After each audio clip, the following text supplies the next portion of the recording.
Mungkin bisa dibenerin aja, tapi ini apa yang gua pahamin tentang terowongan dan tambang bawah tanah lah khususnya. Oke, bentar gua share screen dulu.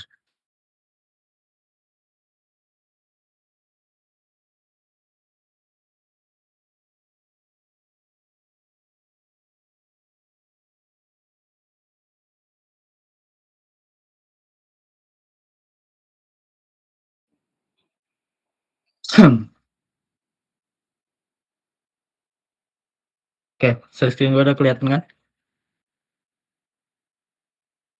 Cek cek. Halo? Oke, langsung aja ya. Sorry gua nggak bisa on cam juga karena ya keterbatasan jaringan gua juga. Nah, di sini gua langsung aja biar cepat aja udah jam 8 juga. Di sini kita bahas mengenai teknik terowongan dan tambang bawah tanah. Nah, di sini tuh jadi tambang itu ada dua ya kan. Ada tambang surface mining dan juga tambang bawah tanah atau underground. Nah, tambang terbuka itu udah dibahas lah mungkin di semester lalu. Nah, tambang bawah tanah ini ya khususnya tambang yang digunakan untuk di mana di mana overburden dari si pertambangan itu sangat tinggi yang menyebabkan tidak ekonomis itu dibuka menjadi tambang terbuka atau surface mining. Nah, yang gua lihat dari materi materi lu orang itu mungkin belum bahas mengenai metode yang dipakai atau yang jelas gua lihat masih secara umum lah mengenai tambang bawah tanah. Mungkin gua sesuaikan juga sama materi dari perkuliahan juga yang punya kamu orang. Nah, di sini kita bahas saja sedikit dulu, terowongan tambang atau tambang bawah tanah itu adalah terowongan dalam kegiatan pertambangan, bukaan bawah tanah yang dibentuk melalui proses penggalian dengan tujuan menyediakan akses menuju cadangan mineral, menuju sistem ventilasi, drainase, serta sarana transportasi di bawah tanah, di bawah permukaan. Jadi seperti yang gue jelasin tadi ya teman-teman, tambang bawah tanah ini digunakan kalau overburden-nya itu terlalu tebal dan kalau dihitung dari ekonomis dari pertambangannya sendiri, dari tambangnya itu sendiri, nggak ekonomis lah untuk ditambang dibuka overburden-nya, makanya dilakukan, underground mining. Nah, contoh dari underground mining itu seperti di PT Antam Pongkor, yaitu tambang emas, kalau teman-teman tahu, gue yakin angkatan 23 pada tahu lah ya. Nggak tahu lah angkatan 24 harusnya pada tahu juga. Nah, di Freeport juga, tapi di Indonesia tuh jarang lah bisa dibilang tambang bawah tanah, kebanyakan emang di luar, seperti di Turki, seperti di daerah-daerah Timur Tengah tuh banyak tambang bawah tanah, di Australia juga ada beberapa tambang bawah tanah, di daerah-daerah Asia Timur juga ada. Nah, mungkin bisa teman-teman carilah, tambang-tambang yang emang beroperasi di bawah tanah, bukan yang surface mining. Bisa dibilang tambang bawah tanah ini memiliki risiko yang lebih gede lah, makanya jarang digunakan dan juga pastinya harganya lebih mahal daripada tambang terbuka. Karena ya dengan fasilitas yang harus disiapkan, harus buka di bawah dan keamanan safety-nya juga sangat harus diperhatikan karena salah dikit pasti dah mati semua kan. Nah, makanya tambang bawah tanah ini harus disiapkan sebaik-baik mungkin, maksudnya nggak bisa sebasing-basing. Semua tambang kayak gitu, tapi tambang bawah tanah safety first-nya itu lebih dominan lah. Banyak lah yang harus bahas di tambang bawah tanah ini. Nah, karena pembahasannya ada terowongan tambang, karena gue lihat belum masuk ke tambang bawah tanahnya ya, dan belum bahas mengenai metode apa yang dipakai kayak cut and fill atau segala macam, kita bahas tentang tanahnya dulu. Jadi terowongan itu jalur awal dari tambang bawah tanah, teman-teman. Jalur bukan awal dari tambang bawah tanah. Jadi kalau kita lihat ya, tambang bawah tanah itu ada 4 struktur lah yang paling kelihatan, yaitu atap, dinding, lantai, dan juga muka kerja atau face. Face-nya itu yang kita lihat ini face-nya teman-teman. Nah, jadi setiap tambang bawah tanah itu terowongan itu bakal kayak gitu, teman-teman. Jadi kamu orang tuh harus tahu dulu lah tambang bawah tanah tuh kayak apa bentukannya. Oh, terowongan ya? Terowongan tuh kayak apa bentukannya, terus yang mana bagian atap, dinding, lantai, sama muka muka kerjanya atau face-nya lah. Face dari tambang itu sendiri. Dari terowongan itu sendiri yang nantinya jadi jalur masuk menuju tambang bawah tanah. Lanjut ya. Terowongan tuh ada 2 teman-teman sebenarnya. Ada terowongan untuk sipil, untuk ya kegiatan kita sehari-hari, ada terowongan tambang. Nah, dua terowongan ini berbeda, jauh berbeda. Untuk sipil sendiri itu untuk kepentingan kita umum atau rakyat biasalah bisa dibilang, tanpa ada kepentingan apa-apa seperti contohnya terowongan di kereta api atau terowongan di jalan kalau teman-teman lihat. Nah, itu tuh biasanya ya untuk transportasi, untuk air, untuk MRT, gorong-gorong itu juga termasuk terowongan. Terus jadi, terowongan itu harus sangat sangat sangat aman. Kalau teman-teman udah pada ngambil itu belum ya, mekanika tanah atau yang mengenai geoteknik lah? Kalau teman-teman tahu mengenai geoteknik sedikit lah ya, mengenai faktor keamanannya harus tinggi di atas 2, minimal tuh 2. Tapi ada beberapa literasi kalau teman-teman baca, itu harus 3, harus 2,5, ya tergantung dari, standar keamanan di di daerah tersebut lah. Kalau untuk sipil tuh ya intinya kayak gitu. Nah, untuk tambangnya agak berbeda ya, teman-teman. Untuk tambang ini untuk kepentingan khusus pekerja dan khusus tambangnya aja. Jadi kita-kita yang nggak berkepentingan tuh nggak bisa masuk pada terowongan tambang. Nah, FK-nya itu bisa lebih rendah karena mengingat lagi makin tinggi FK makin banyaklah yang harus dipersiapkan untuk mempertinggi FK tersebut. Seperti untuk perkuatannya itu tuh membutuhkan biaya yang lebih besar. Seperti yang teman-teman tahulah, mungkin udah dijelasin juga di tambang terbuka bahwasanya, yang kita kejar di tambang itu udah jelas kan ekonomisnya atau duitnya. Jadi makin ekonomis, suatu tambang ya makin gede juga duitnya. Nah, FK ini mempengaruhi dari ekonomis dari sebuah tambang itu sendiri. Nah, kalau menurut Capman sendiri, Capman nomor berapa ya? Ya Capman lah mengenai pertambangan, eee, FK dari tambang itu berkisar dari 1,2 sampai 1,5. Tapi biasanya dari perusahaan juga punya standarisasi sendiri dan nggak mungkin di bawah dari 1,2 seperti yang Capman jelaskan. Nah, untuk umurnya sendiri atau bisa dibilang, apa sih namanya, ya umur dari terowongan itu sendiri, kalau sipil tuh berkisar umurnya permanen lah. Karena bakal dipakai terus-menerus, walaupun bakal ada mungkin ada kejadian apa yang membuat harus direnovasi atau apa, tapi targetnya pasti umurnya untuk permanen, untuk pemakaian terus. Sedangkan terowongan tambang itu bakal menyesuaikan dari si cadangan mineralnya itu sendiri. Jadi misalnya di suatu wilayah itu ada cadangan mineral dan udah habis, ya terowongan itu nggak dipakai lagi, bisa ditutup atau digunakan untuk hal yang lain gitu. Jadi disposal bisa atau apa gitu kan. Selanjutnya Selanjutnya kita bahas mengenai, penyelidikan geoteknik untuk perencanaan tambang itu sendiri. Gua nggak kecepatan kan ngejelasin? Aman lah ya? Aman bang. Cek. Oke. Penyelidikan geoteknik untuk perencanaan. Jadi ada 4 tahapan lah yang harus dilakukan untuk penyelidikan geoteknik itu sendiri. Pertama ada studi pendahuluan, survei dan pengenalan lokasi, pemetaan geologi, dan penyelidikan bawah permukaan. Nah, ini tuh harus dilakukan secara runtut lah bisa dibilang.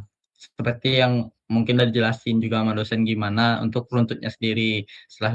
Untuk studi pendahuluan sendiri, itu tuh ada studi studi yang dilakukan atau, analisis yang dilakukan secara ya untuk mengetahuilah gimana bentuk dari kondisi lingkungan di sana, topografi di sana, geologi, catatan geologinya, terus catatan konstruksi di sana, misalnya ada mungkin perumahan atau segala macam, terus itu tuh yang terdahulu ya, terus ada litologinya dari sumber-sumber pengeboran. Nah, di sini tuh menjadi data awal dari tambang tersebut untuk melanjutkan ke tahapan selanjutnya. Jadi ini tuh sangat penting teman-teman, yang beberapa ini tuh sangat penting, mungkin ada beberapa lagi yang harus ditambahkan, tapi ya ini tuh sangat penting untuk menjadi modal awal kita lah. Ini tuh bakal dilanjutin apa enggak sih tambang bawah tanahnya gitu. Nah, selanjutnya kita lanjut ke, tahapan selanjutnya. Tahapan sebelumnya ini teman-teman udah harus tahu ya, bahwasanya diputuskan dulu nih, tambang ini harusnya tambang bawah tanah apa tambang terbuka. Ini tuh setelah, oh tambang ini dengan cadangan yang ini, dengan overburden-nya segini, oh ini harus dilakukan penambangan secara underground mining. Oke, selanjutnya kita lanjut survei dan pengenalan lokasi. Dari data yang ada, dilakukan survei ke lokasi tersebut, seperti penyelidikan pendahuluan lokasi ya kan. Jadi kita harus tahu gimana kondisi di sana, ya apa yang ada di sinilah, gimana topografinya, gimana kondisi airnya, gimana, kekuatan di sana, gimana dari misalnya kekar, sesar, segala macam geologi di sana. Jadi harus tahu dulu nih, biar bisa kita tahu, "Oh, kayak gini loh, terowongan kita harusnya," gitu. Biar, nggak kejadian apa yang tidak diinginkan. Selanjutnya itu lanjut setelah survei itu dilakukan, ya bisa ini survei secara langsung, bakal ada pemetaan geologi. Pemetaan geologi merupakan pemetaan detail dengan fokus pada deskripsi bidang kontinuitas. Maksudnya itu, jadi setelah kita tahu nih, gimana kondisi lingkungannya, gimana topografi. Topografi teman-teman tahu kan? Topografi itu gimana bentuk permukaan di sana, terus gimana air di sana, gimana kekuatan dari batuan yang ada di sana. Kita lakukan pemetaan geologi. Jadi output-nya adalah peta geologi itu sendiri. Jadi kita bisa tahu diskontinuitasnya di mana, kita bisa tahu, sesar, kekar, segala macam, patahan segala macamnya itu di sana. Jadi itu tuh wajib diketahui untuk geoteknik perencanaan bawah tanah. Karena itu tuh yang bakal ngaruh ke tambang terowongan kita itu sendiri. Nah, setelah dilakukan pemetaan geologi dan dapatlah, output-nya itu FK bukan FK sih, kayak peta geologinya, kita lakukan penyelidikan bawah tanah permukaan. Seperti yang gua jelasin tadi, jenis batuan, stratigrafi, dan struktur geologi, bentukan sifat maupun mekanika tanah batuan, memberikan informasi mengenai zona patahan, potensi-potensi bahaya, itu yang penting tuh. Terus memberi informasi mengenai informasi kondisi hidrologi, akuifer, ya air lah, masalah air, terus potensi resiko yang ada.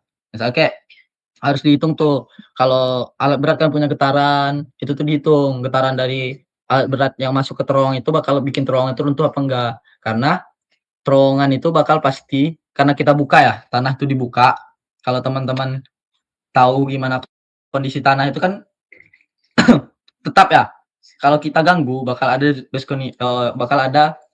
pergeseran dari tanah tersebut. Simpelnya itu bakal ambruk lah, kalau kita buka. Nah, kita harus tahu tuh, kondisi-kondisi yang menjadi, potensi-potensi bahaya untuk kita melakukan penambangan nantinya. Sampai sini ada pertanyaan dulu?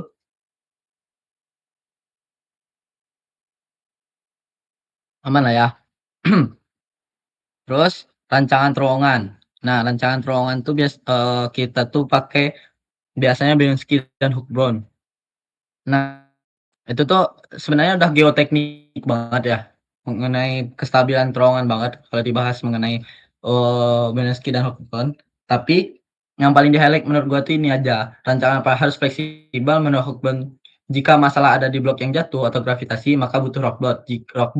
Jika masalah tegangan tinggi squeezing, butuh klasifikasi massa batuan dan bentuk terowongan yang menguntungkan. Jadi, maksud dari ini, jadi kita tuh harus mengetahui dari Berners-Lee itu dari analisis Berners-Lee dan Hochbrunn ini, kita harus mengetahuilah, potensi yang akan terjadi itu, misal potensi blok jatuh itu maksudnya keruntuhan tanah itu, keruntuhan batuan yang ada itu, maka kita kasih perkuatan, rockboard ini salah satu perkuatan. Kita bahas nanti di, klasifikasi massa batuan dulu.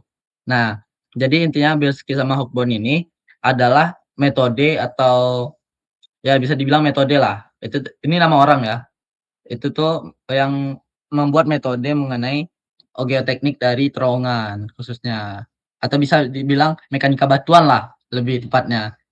Nah, dimulai dari data collection. Data collection itu bisa dibilang tuh dari phase mapping-nya. Kita tahu dulu nih, seperti yang ada di sebelumnya, yang penyelidikan bawah tanah, pemetaan geologi, kita tahu itu dulu, itulah data collection. Dan nantinya bakal dirumuskan menjadi pemilihan rute. Pemilihan rute itu dari mana? Dari dari catatan cadangan mineral kita. Misalnya di, sebelah timur ada cadangan, oh kita bikin rutenya dari data-data yang udah ada. Terus site characterization ya.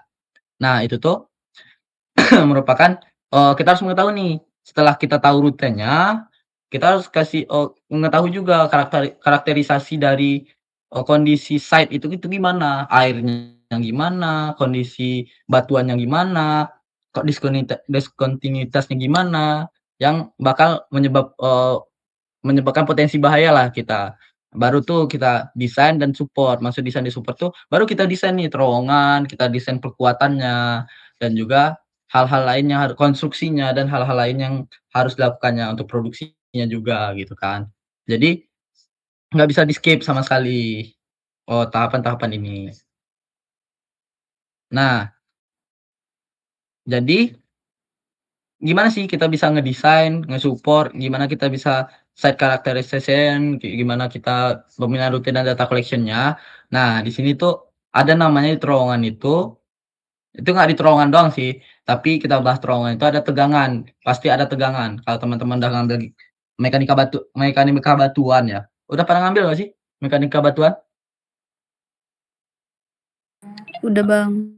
Udah kan? Nah, dijelasin lah mengenai tegangan, penyebab tegangan kepada batuan, pasti harusnya udah dijelasin. Nah, gua nggak bakal ngejelasin, terlalu panjang lah di sini ya, karena ini kan tambang bawah tanah dan pun gue lihat materinya secara umum. Jadi, tegangan yang ada di terowongan itu ada 2 kondisinya. Pertama ada tegangan in situ, terus ada tegangan terinduksi atau Kirch. Ya, tegangan terinduksi. Nah, tegangan in situ itu sendiri adalah tegangan pada kondisi batuan seimbang atau bisa dibilang batuan itu saling menopang, jadi nggak bakal ada keruntuhan. Gimana sih, eee, kita tahu dari kondisinya itu, apa sih, tegangannya itu bakal saling menahan. Kalau teman-teman paham itu misal nih, ini ada batuan, jadi bakal ada tegangan dari kanan, dari kiri, dari atas, dari bawah nggak ada ya, dari depan, dari belakang, itu pasti ada tegangan terus. Nah, itulah tegangan in situ, di mana dia tuh nggak perlu perkuatan di sana. Nah, itu tuh fungsinya kita mengetahuilah berapa tegangan vertikalnya, vertikal tuh yang ke bawah, berapa horizontalnya, horizontalnya ke samping, yang ke samping ini ke dalam juga. Jadi kan ini 3D ya, ingat teman-teman, bumi ini 3D, jadi ke bawah, ke samping sana atau ke belakang lah bisa dibilang. Nah, di sini tuh kita mengetahui bahwasanya, oh, dari batuan ini atau dari terowongan ini cuman bisa nahan sampai berapa gitu, berapa MPa gitu. Jadi itulah yang menjadi, modal awal kita buat, melakukan desain dan juga support-nya nanti. Itu tuh sebenarnya kita nggak bakal ribet lagi ya, kita nggak bakal ngitung manual lagi kayak yang dilakukan Hugbo sama Bensky, kita udah punya software-software yang mendukung di sana seperti Festu, Plaxis 3D, Plaxis 2D, Plaxis 3D yang mendukung di, analisis geoteknik bawah tanah, khususnya tambang bawah tanah khususnya. Intinya teman-teman tahu bahwasanya ada tegangan vertikal, ada tegangan horizontal yang mempengaruhi dari terowongan itu nantinya, atau dari batuannya lah, jangan terowongannya, batuannya. Jadi misal nih dari vertikal nih pasti ada dorongan. Ya pasti dong, karena ada massa di atasnya, yaitu batuan yang lain. Nah, dari horizontal juga ada tegangan, karena ada dorongan juga, seperti itu. Nah, selanjutnya ada tegangan terinduksi. Tegangan terinduksi itu adalah medan tegangan baru yang terbentuk di dalam massa batuan sebagai respon mekanis terhadap pembuatan lubang bukaan. Jadi, tegangan terinduksi itu adalah tegangan yang dihasilkan karena kita buka terowongan, simpelnya. Setelah ada nih, respon mekanis pembuatan lubang. Jadi, awalnya nggak ada lubang nih, kita buka lubang, pasti ada tegangan baru, di mana rumusnya yang ini, tegangan terinduksi, tegangan awal ditambah tegangan pengaruh hasil pembuatan terowongan. Intinya itu, yang awalnya tegangannya normal nih, kayak tegangan in situ, nggak ada terjadi apa-apa. Nah, bakal terjadi karena kita buka bakal tegangannya itu bakal geser, bakal ada terowongannya juga bakal kena. Nah, jadi seperti yang gue jelasin tadi, tegangan in situ itu, terowongannya itu sampai mana sih bisa menahan dari tegangan-tegangan yang ada. Misalnya terowongannya bisa menopang sampai kapan gitu, dari batuan yang di atasnya, batuan di sampingnya, biar nggak runtuh dari terowongan kita, intinya itu, biar nggak runtuh, dari terowongan kita. Itulah simpelnya dari, eee, tegangan ya teman-teman. Jadi, ini tuh analisis kita buat gimana sih mengetahui dari terowongan kita tuh bakal runtuh apa enggak sih? Tapi terowongan tuh pasti runtuh karena bakal ada tegangan. Nah, 2 inilah yang menjadi patokan kita. Gimana kita mendesain dari terowongan, bagaimana kita memberi support untuk terowongan kita, gitu. Nah, e untuk mengetahui dari tegangan itu sendiri, untuk mengetahui, gimana sih kondisi batuan di sana tuh, kita harus melakukan klasifikasi massa batuan, teman-teman. Klasifikasi massa batuan itu dijelasin di materi kamu itu ada 3, ada RMR, Q system, sama NATM, New Australian, ya ada NATM lah intinya. Nah, sebenarnya itu masih ada kayak RS apa ya, dia ada lah yang klasifikasi massa batuannya lain, tapi emang kebanyakan dipakai pada RMR lah yang paling banyak digunakan, yang dicetuskan oleh Bensky pada 1973 ya teman-teman. Nah, ini salah satu dari yang gua tadi ada, Bensky sama Hochborn itu. Nah, RMR itu adalah, klasifikasi massa batuan disusun berdasarkan 6 parameter utama. Pertama ada UCS atau kuat tekan uniaksial, jadi kuat tekan dari, eee, si batuannya, itu tuh cara ngeceknya biasanya di laboratorium. Kalau teman-teman kalau teman-teman itu tahu, ada mesin press yang bakal ngitung UCS dari batuan tersebut. Jadi kita tuh kalau data lapangannya kita ambil sedikit sampel di batuan tersebut, di kondisi lapangan tersebut, terus kita cek di laboratorium, simpelnya kayak gitu. Terus ada RQD, RQD itu nantilah gua jelasin, terus ada jarak antar diskontinuitas, ada kondisi diskontinuitas, ada kondisi air tanah, dan orientasi diskontinuitas.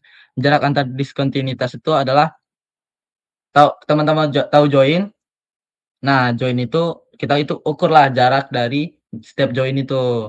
Nah, kondisi diskontinuitas itu kayak joinnya, sesarnya berapa segala macem. Terus kondisi air tanah ya teman-teman tahulah, pasti di bawah tanah tuh ada air kan. Pasti ada aquifer, pasti ada namanya air tanah, pasti bakal ada muka air tanah. Nah, itulah yang bakal kita hitung juga. Terus orientasi kontinuitas, joint orientation. Nah, sebelum kita masuk dulu, kita lihat dulu nah, dari, gimana gua males masukin ke PPT karena banyak ya. Nah, gimana cara ngitung dari RMR itu sendiri. Nah, RMR itu sendiri kelihatan kan share screen gua udah pindah? Kelihatan, Bang. Oke. Nah, untuk RMR itu sendiri ada 5 kelas batuan. Kalau intinya dari kan kita tambahin semua tuh, rumusnya kan udah jelas tadi. P1 tambah P2 atau bisa dibilang UCS tambah RQD ditambah join, ditambah join condition, ditambah ground water, tambah join orientation. Nah, kalau total dari, rumus kita tadi atau RMR kita tadi itu di atas 81, maka kelas batuan itu adalah, kelas batuan 1, itu sangat baik. Jadi kondisi batuan kita tuh sangat baik.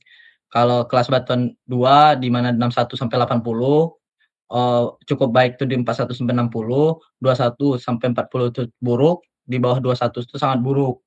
Jadi, inilah yang menjadi patokan kita nih, teman-teman, kalau dari klasifikasi massa batuannya. Untuk gimana sih kita ngedesain dari tambang bawah tanah kita atau terowongan kita, dan gimana support yang harus kita kasih atau support yang kita bakal kasih ke tambang bawah tanah kita, teman-teman. Nah, kita udah punya klasifikasinya kan.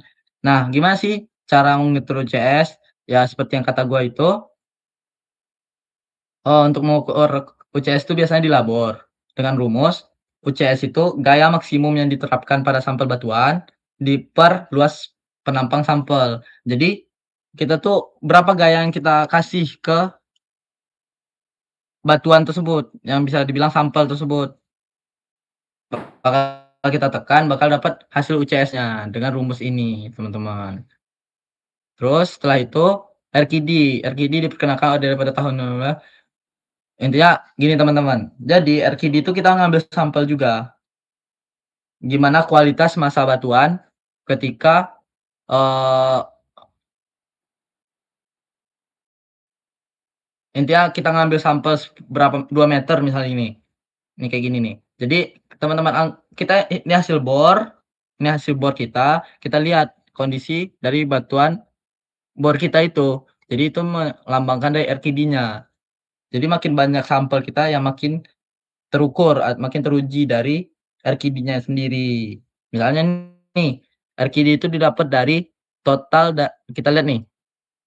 Ini kan ada spacing-spacing nih teman-teman. Nah, itu tuh berarti bisa dibilang batuannya itu pecah-pecah lah.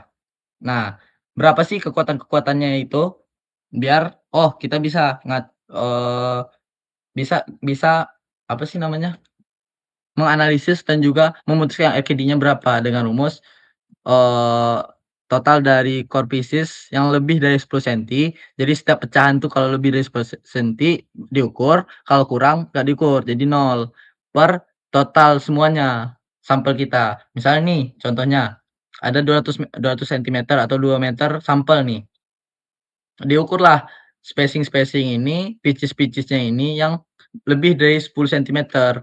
Tapi 10 sentimeter ini masih banyak teman-teman, referensi-referensi ada 15 sentimeter, ada 20, tapi kebanyakan kita pakai 10. Nah, nanti ditambahin, dibagi dengan total semuanya. Misalnya ini contohnya, 38 sentimeter yang core pertama, 17 sentimeter ditambah 17 yang core kedua. Ini kan pitches-nya kecil-kecil, pasti kurang dari 10 sentimeter, ini nggak usah dihitung, berarti ditambah 0 untuk dari core piece-nya. Terus panjang dari yang di bawahnya ada di 20 sentimeter, 35 sentimeter. Nah, ditambahlah semua, dibagi dengan 200%, jadi RKD-nya di 55%. Ini rumusnya teman-teman. Jarak antara diskontinuitas ya seperti elliptic curve, sesar, zona geser, dan bidang lemah. Itu tuh kita dapati di phase mapping, teman-teman. Nanti gue liatin dari tabelnya sendiri, kondisi diskontinuitas juga merupakan faktor mengontrol diskontinuitas massa batuan, kemenerusan, dan segala macamnya, itu strike and dip lah mainannya. Terus kondisi air tanah, ya kondisi air tanah lah, teman-teman paham, sama orientasi diskontinuitas. Kalau kita tuh harus tahu juga teman-teman, nah inilah tabel dari RMR itu sendiri, klasifikasi massa batuan RMR. Jadi bisa dilihat ya teman-teman, ini tuh kita dapatkan dari phase mapping ya. Phase mapping itu ya kondisi kita ngambil, data langsung di lapangan. Harusnya teman-teman kalau udah ngambil mekanika batuan itu udah harus tahu lah ya, untuk phase mapping ini sendiri atau RMR ini sendiri, di mana, ada parameternya teman-teman. Kalau UCS kan hasilnya, berbentuk MPa, di mana nantinya kita masuki ke range yang ada di sini, baik buruknya. Nah, setelah itu di-rating lah, berapanya. Sama, RKD juga kayak gitu, misal tadi 55%, berarti di 3. Nah, misalnya spacing-nya berapa, ini udah dijelasin, lebih dari 2 meter jarak jarak antara join-nya, terus atau dari 0,6 sampai 2 meter jarak spacing. Spacing itu jarak ya, jarak dari join join rekahannya. Terus ya dan lainnya lah, yang seperti yang gue jelasin tadi, spacing diskontinuitas, udah jelasin di sini kondisi diskontinuitas, resistance, pression, roughness, terus groundwater-nya. Ini tuh nggak perlu gue jelasin lagi, karena ini udah dijelasin harusnya di mekanika batuan. Nanti itu dapatlah kondisinya gimana, apakah RMR-nya bagus, ya dari semuanya kita tambahin, dapatlah ratingnya berapa, misalnya seperti yang gue bilang tadi ada di 82 misal, 82, berarti kondisi batuannya tuh baik. Nah, di sini tuh dikasih supportnya apa, tanpa support juga aman pasti. Nah, misalnya 61 sampai 80, supportnya dijelasin. Kalau kita pakai rock bolt gimana, shockred gimana, steel sheet gimana.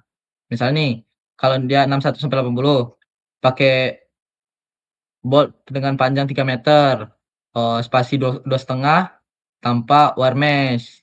Nah, jadi teman-teman silahkan cari tahu lah support support yang paling sering digunakan di tambang bawah tanah itu. Semua tambang sih, kalau emang butuh support tuh rock bolt, short scred, sama Wormes. Kalau teman-teman tahu rock bolt itu kayak paku paku ka paku dipaku lah intinya biar pengencangan dari batuan tersebut. Sokret itu disemprot atau kita semen lah bisa dibilang. Terus wear mesh itu, apa sih namanya, kayak jaring-jaring kalau teman-teman ngeh. Kalau di jalan-jalan biasanya ada tuh yang dikasih jaring-jaring sama steel sheet.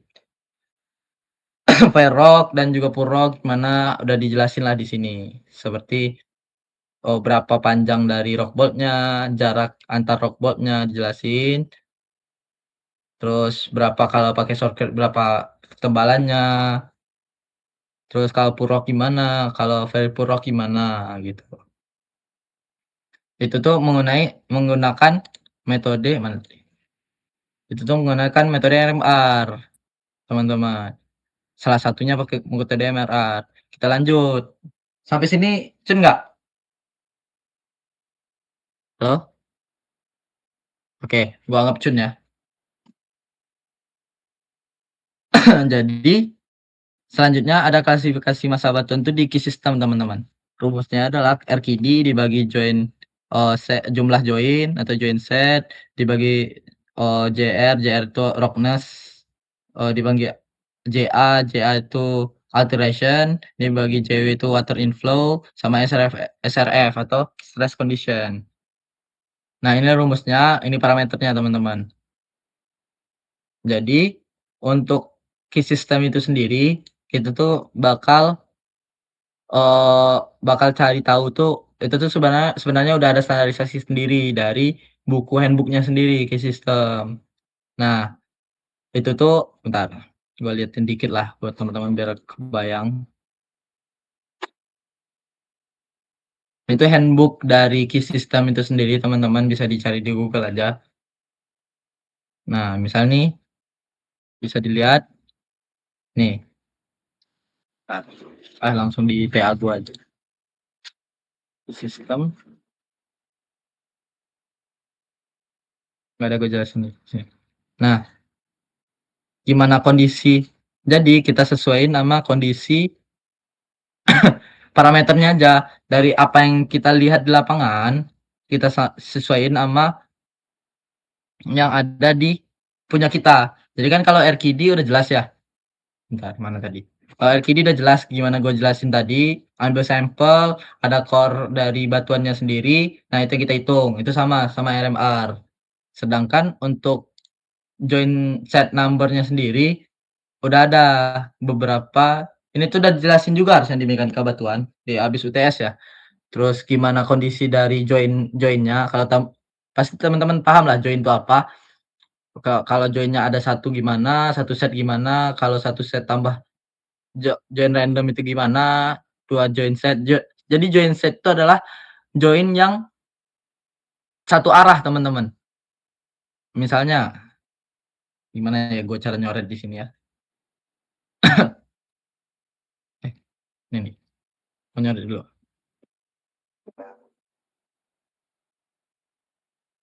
Misal nih, kondisinya kayak gini, teman-teman. Anggap nih face kita ya, kondisi kita. Nah, ini namanya join, teman-teman. Yang rekahan-rekahan, kekar-kekar itulah. Nah, join set itu kalau kondisi joinnya itu sama kayak gini.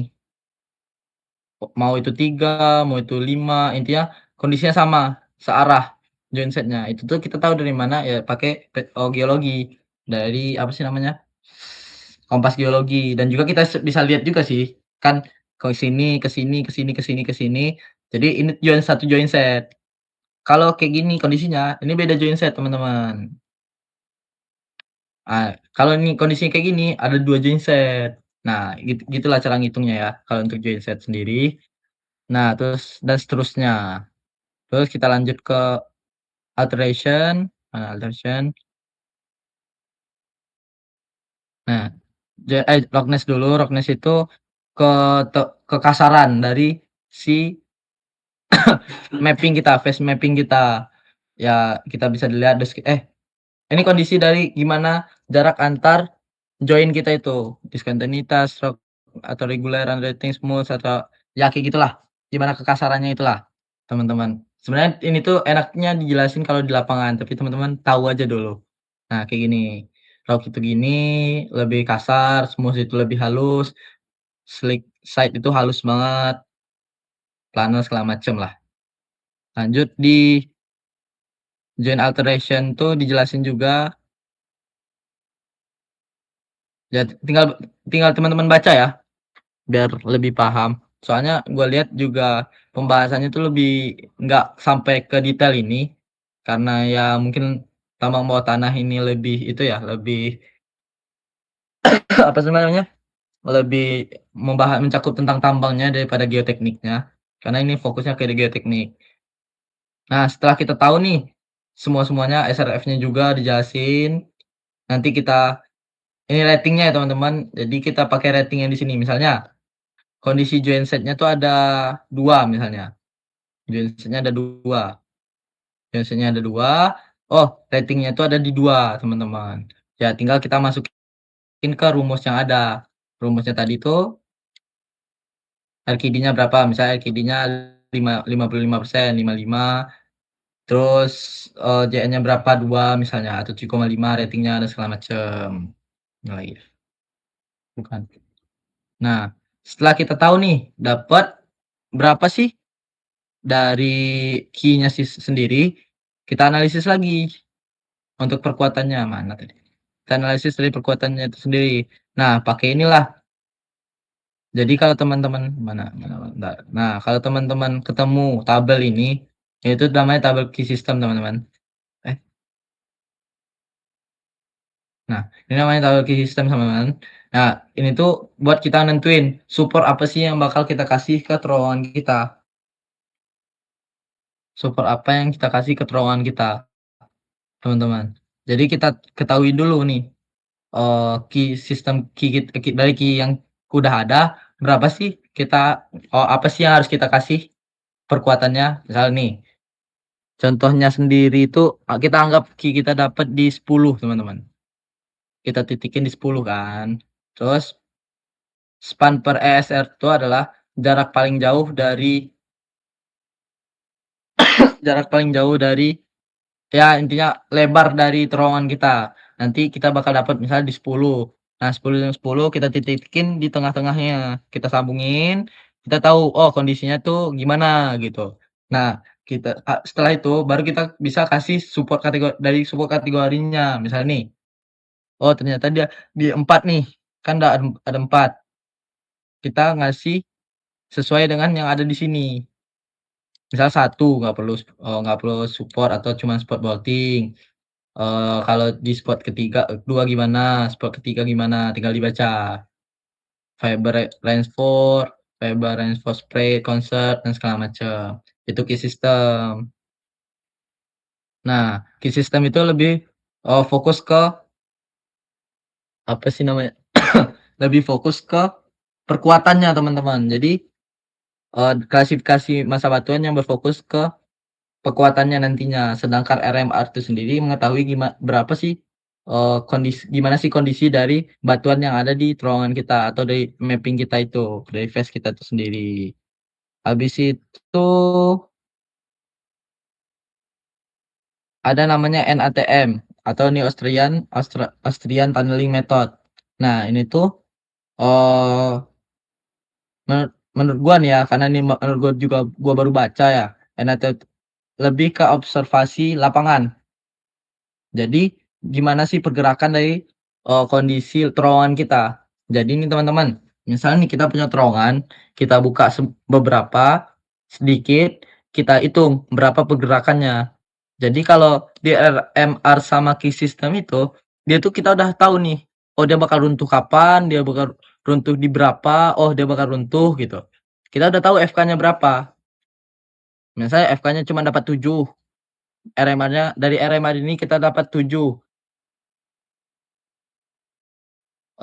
Terus kita harus melakukan dapat 0,7 FK-nya. Kita harus melakukan perkuatan sampai 1,2 dong, seperti Capman gitu, atau standarisasi dari perusahaan. Untuk key system juga kayak gitu, output-nya berupa FK.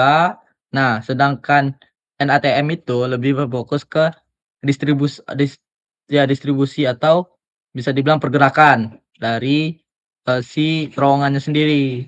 Jadi, sistem NATM itu tidak langsung melompat pada perkuatan batuan, melainkan menggunakan 3 tahap identifikasi. Yang pertama tipe massa batuan atau ground type, menilai parameter bawaan murni seperti litologi, kuat tekan UCS, spasi, kekar, ya sama, sebenarnya sama apa yang kita hitung, tapi kondisinya itu kita nggak ngasih langsung perkuatan, kita nggak ngitung kalau itu tuh bakal hancur, tapi kita bakal, analisis sedikit-sedikit lah. Itu tuh lebih ekonomis bisa dibilang, tapi menggunakan alat yang lebih banyak, nggak bisa cuman dari face mapping aja. Tipe perilaku massa batuan, memprediksi bagaimana batuan akan bereaksi. Misalnya kita buka di sini, apa yang bakal bereaksi, respon dari terowongannya, seperti, oh tetap stabil atau gugur atau menekan atau mengembang. Kelas penggalian atau excavation class menentukan urutan metode penggalian, batas panjang galian per siklus, stand up time, dan desain penyangga utama, shortcut, box, steel set, atau segala macamnya, wire mesh, dan lain-lain. Nah, jadi kalau di NATM ini, fokusnya itu ke, eee, kon stand up time-nya teman-teman, atau bisa dibilang, waktu ke waktu. Jadi nih, misal kita punya terowongan, kita mau panjang terowongan kita di 10 meter. Jadi, dianalisis mungkin per 50 sentimeter, per 1 meter, per 100 sentimeter, per 1 meter mungkin, tergantung dari perusahaannya sendiri, yang bakal kita analisis tuh gimana sih dari pergerakannya. Dari pergerakan dari perilaku massa batuannya seperti, oh kita buka 1 meter rontok, jadi kita bakal ngasih apa gitu, shotcrete kah, kekuatan apa. Jadi nggak serta-merta kita langsung hitung, 10% kita bakal ngasih shotcrete segini, rockbox segini. Itu tuh bakal lebih, kan kalau kayak gitu tuh kita nggak tahu nih, ternyata batuan tuh bakal lebih kuat, karena itu kan perkiraan ya teman-teman. Nah, jadi untuk menggunakan NATM itu biasanya menggunakan total station untuk mengetahui distribusi atau, eee, s distribusi atau bukan ini, bentar, pergerakan dari si batuannya sendiri. Biasanya menggunakan total station, langsung aja, banyak sih metodenya, jadi teman-teman cari tahu aja metodenya untuk NATM ini sendiri, karena ini menurut gua juga baru tahu, jadi banyak metode yang harus bisa digunakan. Intinya dari klasifikasi massa batuan yang 3 yang dibahas pada lorong itu, RMR itu fokus pada kondisi batuannya, jadi FK-nya berapa, di RMR itulah bakal didapetin. Yang kedua tuh key system itu bakal fokus ke,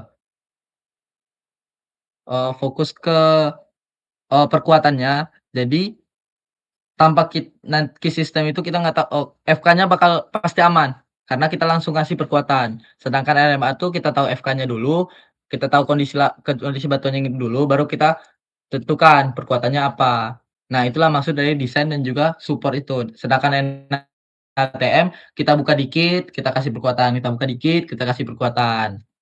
Biar ya itu tuh hemat harga, lebih ekonomis pastinya, karena kita nggak ngeluarin budget besar-besaran buat desain dan juga support-nya.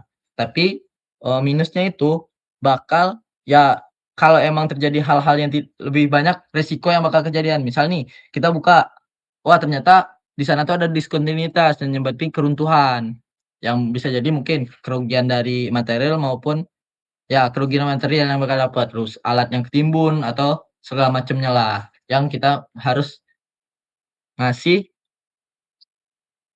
biaya lebih lah ke sana, tapi harus pasti ada kalau menggunakan NATM harus dianalisis benar-benar dulu, baru bisa dilakukan gitu. Nah, biasanya tuh orang-orang atau perusahaan tambang itu menggunakan 3 metode ini secara sekaligus, atau dua sekaligus, key system RMR, NATM dan segala macamnya, itu tuh dilakukan secara sekaligus.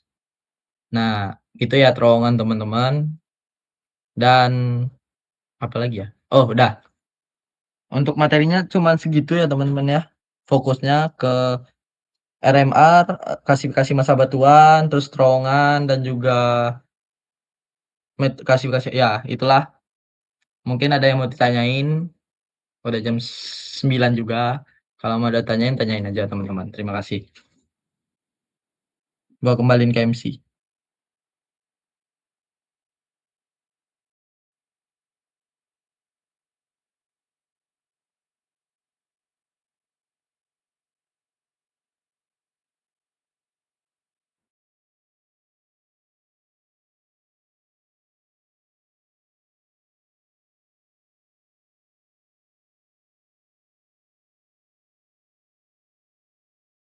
Langsung aja, langsung aja. Bercepat kan?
Cek suara saya masuk.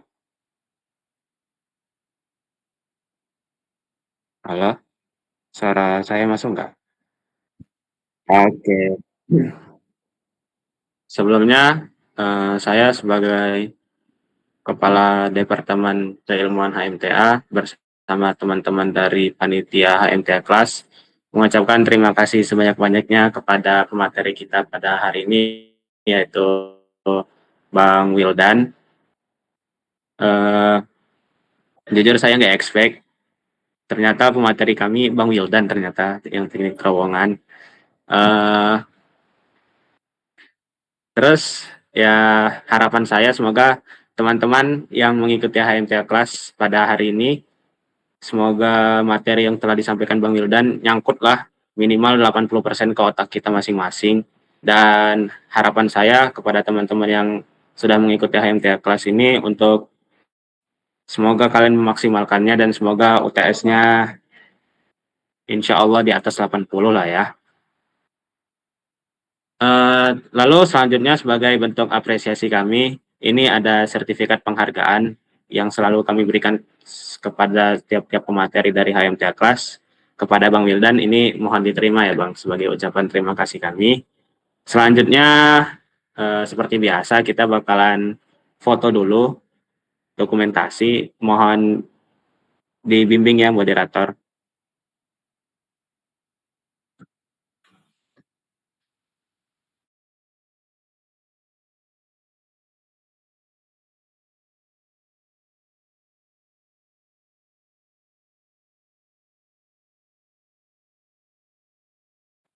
Yo, on cam guys.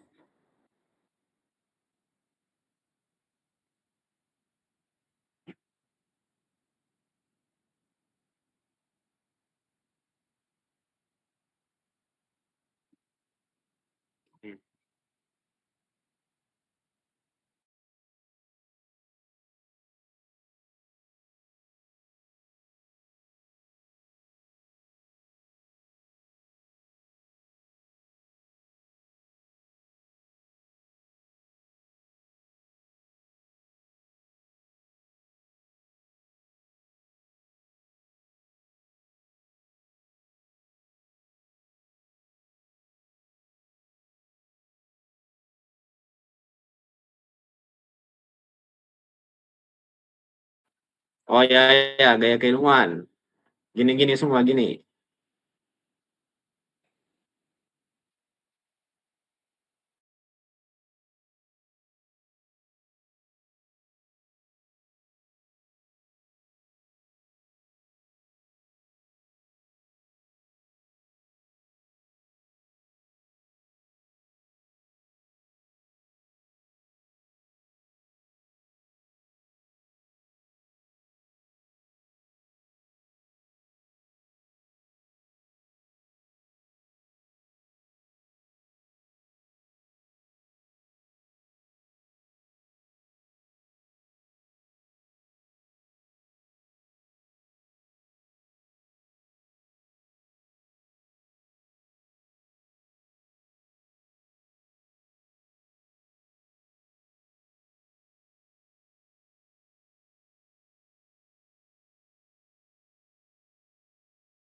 Thank you ya teman-teman. Thank you Pak Kadep.